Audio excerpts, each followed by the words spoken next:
It is the very range and compass of his person and his work that show how great he is. So much greater greatness than all others. It is the universality of the Lord Jesus that is his supremacy. There is no language or tongue in all human speech into which that story cannot be interpreted, which cannot grasp something of its meaning. That has been proved and is being proved continually. It compasses all language and all languages. Although it has taxed and overtaxed the greatest intellects of all the ages, it is enjoyed, appreciated, and loved by the simplest and the most unlearned. It meets the problems and difficulties of the mature and the aged, and yet it's the delight of little children.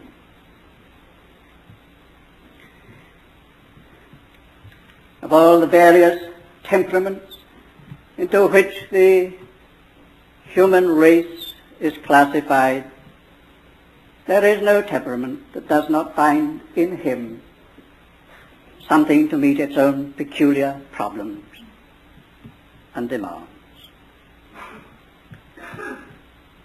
Jesus and his love are an ocean of the profoundest mysteries and treasures. He is a mine of inexhaustible wealth. In a word, it is going to take all eternity to reveal his fullness. Now to come into relationship, a living relationship with the Lord Jesus, is to come sooner or later to the impasse of the incomprehensible and just have to say, Lord, you're beyond me. Lord, I cannot comprehend. You're too much for me. That, of course, on the one side, means difficulties. It puts us into a difficult position that we cannot trace him and follow him and understand him. Or on the other side, we would not have it otherwise. We would not have a little Christ whom we could comprehend and altogether understand with our little minds. No, he is beyond us altogether. And what you and I, as his people, are destined to come to if we go on with him is just this, that he is ever reaching farther and farther beyond and drawing us out beyond ourselves, beyond our resources of mind and will, yet drawing us on and making us know that we've got to go on.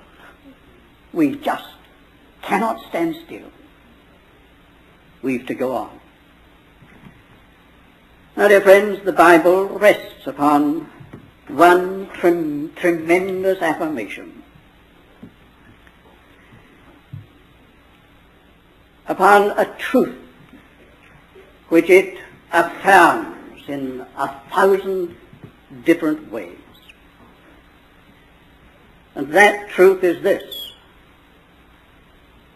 that everything related to the great destiny for which man was created is bound up inseparably with the knowledge of Christ.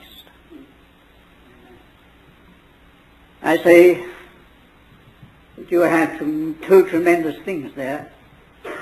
The greatness of the destiny for which man was created. The Bible has a very great deal to say about that.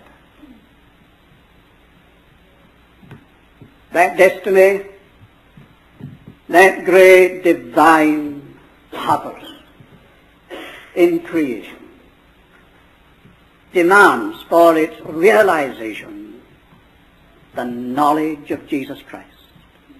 It is bound up with the knowledge of God's Son.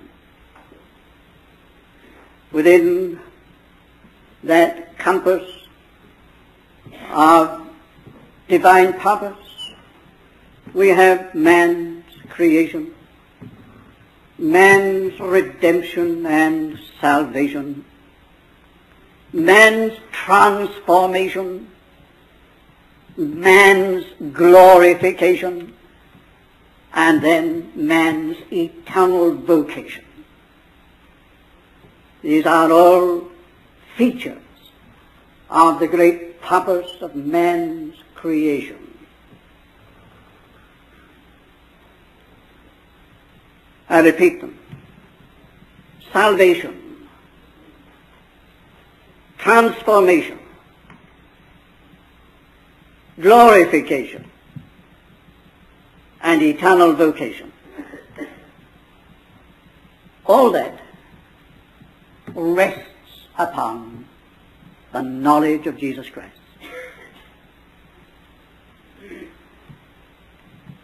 None of it is possible without knowing Him.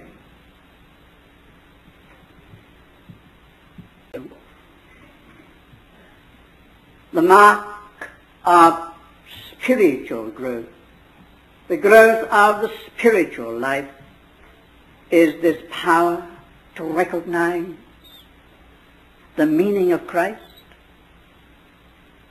to identify Him in things,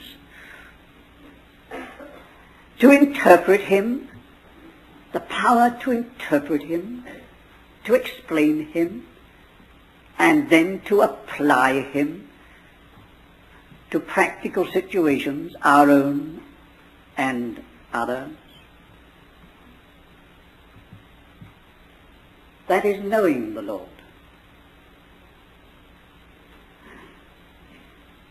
And I say again, that is the way of spiritual growth to full manhood,